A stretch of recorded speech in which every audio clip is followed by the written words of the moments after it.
Since the advent of track and field, runners have perseverated over breaking barriers.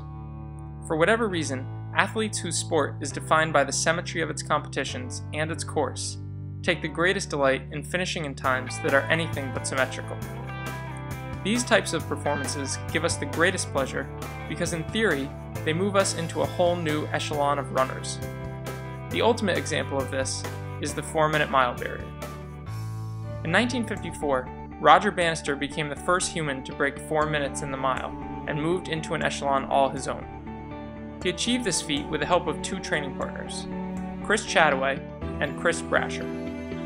On the heels of a disappointing 4th place finish at the 1952 Olympics, Bannister nearly abandoned running as he immersed himself in his studies at Oxford Medical School. But there was one thing that persuaded him to return to the track: the allure of the 4-minute mile. Now, 57 years since his record-breaking performance, Sam and I find ourselves in a similar situation as Roger Bannister, albeit with much less talent and far lower stakes. Like Bannister, we are medical students whose studies have no doubt blunted many of our post-collegiate running goals. Like Bannister, we are blessed to have some loyal and dedicated training partners. Finally, like Roger Bannister, we have been lured back to the track one final time by the dream of breaking a barrier. For us, it is the 15-minute 5K. The sub-15 5K is no 4-minute mile, that is certain. And yet, I think it is so much more. I say this because a sub-15 5K is an attainable goal for nearly every college runner. Despite this, only a small portion of runners actually achieve it. For some, injuries get in the way. For others, time may be wasted training for other events. But ask any post-collegiate runner with a 15 and change PR what they regret most in their running career, and they are likely to cite the 15-minute barrier. At least, this is the case for me. Then again, I have a long history with 5K barriers. When I was 11 years old, I made it my goal to break 20 minutes for 5K. I trained for a solid 3 weeks, an eternity for an 11-year-old. On race day, my father paced me through even 6:25 miles, and with 200 meters to go, I found myself within reach of the 20-minute barrier. At that moment, I also felt a sudden lurch in my stomach, and I began to vomit my entire breakfast across the pavement.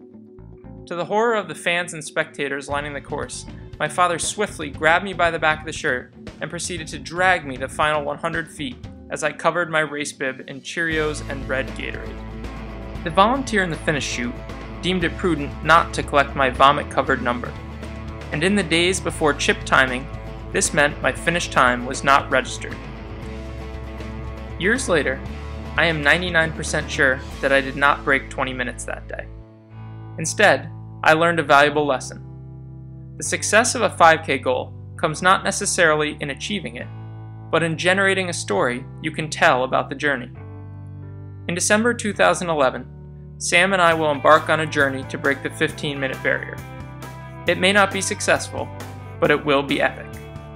To ensure this, we've devised a training plan that will be both rigorous and entertaining. Over the next 6 months, we will complete 1 workout per week in addition to our traditional weekly mileage. These workouts will be devised not by us or by a specific coach, but by you, our running friends and followers of this blog. Each week, we will select one proposed workout and give a bio sketch of its author. We plan to chronicle our completion of the workout on video and then rate its utility.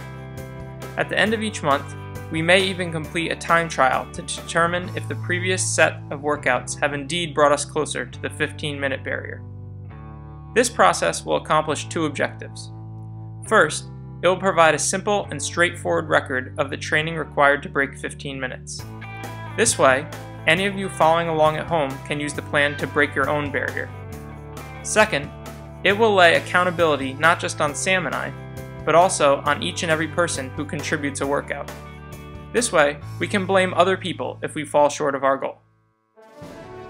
So get ready to channel your inner track coach and witness the impossible as 2 former college runners turned MD PhD students risk it all in a quest for the holy grail of 5K running, sub 15.